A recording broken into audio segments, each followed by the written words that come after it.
Okay guys, I came to a park, so-called park. This is the park. Seems kind of abandoned, but I honestly really like it. The first park I went to had too many people, okay? There was too many people there. There was like I got my socks dirty.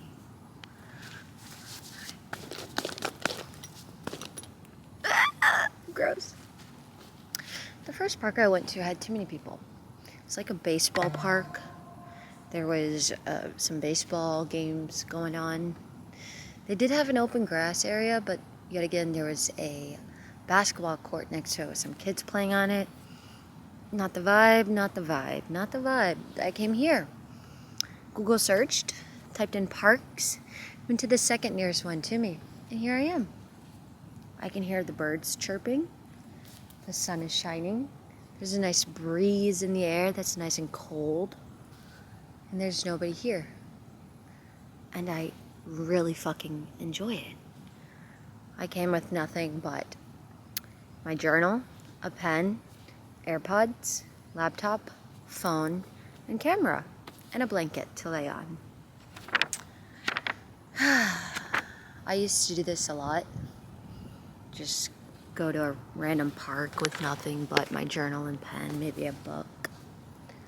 Just sit and write and journal and let all my emotions out until I have no thoughts left, until I feel really crystal clear. And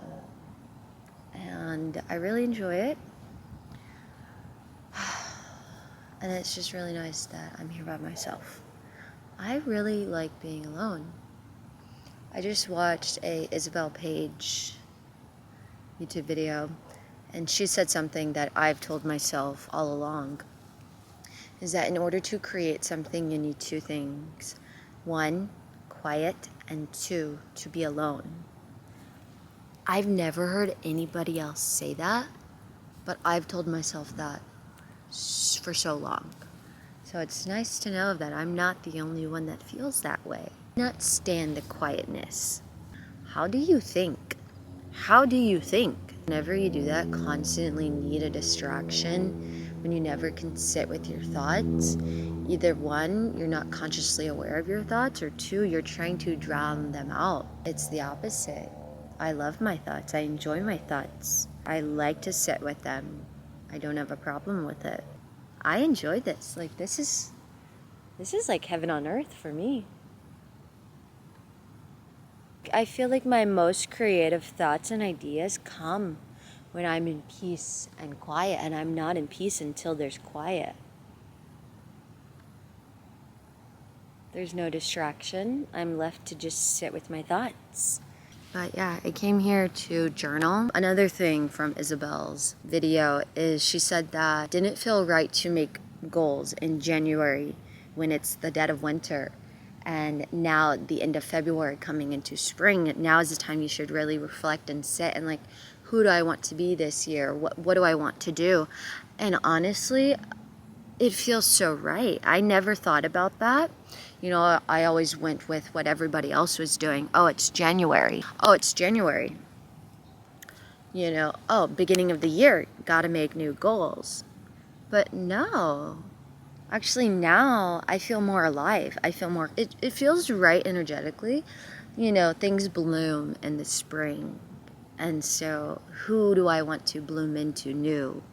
What new person, what new identity do I want to bloom into this year? So it feels right, and I will no longer be making goals in January. Yeah, I don't love to wear sunglasses when talking to people, but it's really fucking bright out here, so. Yeah, so I came here to kind of just sit with myself, sit with my thoughts, and see what new identity I want to bloom into this new year. And it's funny because the last few days, the last week, like I've had a change in mind, and like things feel easier than they did in January. You know, there's so much pressure in January to have everything figured out, have It's almost like I was forcing myself to make goals, but it didn't really feel right. My goals are a lot clearer, I feel like now, towards the end of February, and I don't know, maybe it has something to do with the season. I feel like maybe Isabel's onto something and she's right. So thank you, and I'm so glad I watched your video. Anyways, yeah, so get outside, guys. Get outside, sit with your thoughts, connect with your inner world. Release what you need to release with pen and paper. Let it all out. Gain a sense of clarity within your mind. And begin again. Love you. Bye. Happy spring.